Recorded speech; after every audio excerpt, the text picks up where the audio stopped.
Hindi lang regalo ang pwedeng dalhin ng Pasko, kundi bagyo rin. Pinag-iingat ng Pag-asa ang publiko sa tinatawag na Christmas typhoons. Ang detalye sa agenda report ni Ivy Reyes. Dito sa Zamboanga del Sur, ganito ang reaksyon ng mga tao sa bagyo. Wala, kasi parang bihira lang talaga yung natatamaan dito. Kung meron man yung mga puno-puno, parang ano lang, parang okay, dadaan din yan. Yung parang normal lang. Oh. Opo, hindi namin yun in preparation kasi hindi naman yun malakas ang ulan. Hindi karaniwang hinahagupit ng bagyo ang Zamboanga at ang Kalakhang Mindanao. Kaya naman ang bagyo, hindi raw ganun kalaking problema rito.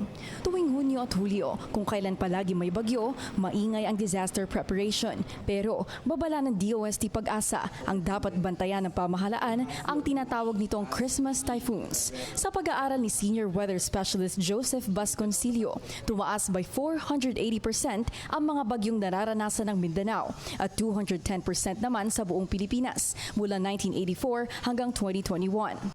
Nagkakaroon ng pagbabago doon sa temperatura ng karagatan sa hilagang bahagi ng karagatang Pasipiko every 10 to 12 years. At yung pagbabago ng characteristics ng karagatan ay nagdulot ng pagbabago naman sa environment for tropical cyclone passages in the Philippines. And therefore, nagkaroon ng mas maraming bagyo sa panahon ng Kapaskuhan.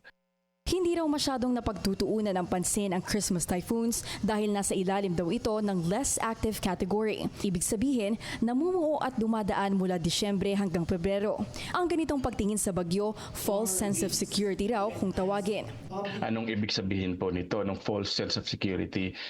Nakaangkla po ito doon sa dahil kakaunti lamang yung mga bagyo ay hindi malayo ito doon sa karanasan nila. At dahil malayo sa karanasan nila, ibig sabihin hindi sila masyadong handa sa mga ganitong klase ng natural hazard. Yun yung una po. Ikalawa ay dahil hindi sila masyadong handa sa ganitong klase ng natural hazard ay mas maikli at hindi sila masyadong nakakapaghanda doon sa mga precautionary measures kaakibat ng bagyo. Bago umakyat sa 210% ang pagdalas ng bagyo sa Pilipinas tuwing less active season, nasa 0.5 lang ang occurrence ng tropical cyclones. Pero simula 2012, naging 1.78 na raw ang numero. Dahil sa climate trends ngayon, posible raw na dumalas ang Christmas typhoon sa Mindanao.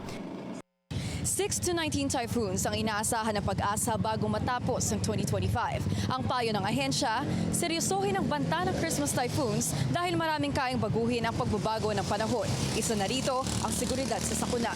Para sa agenda, Ivy Reyes, Billionaire News Channel.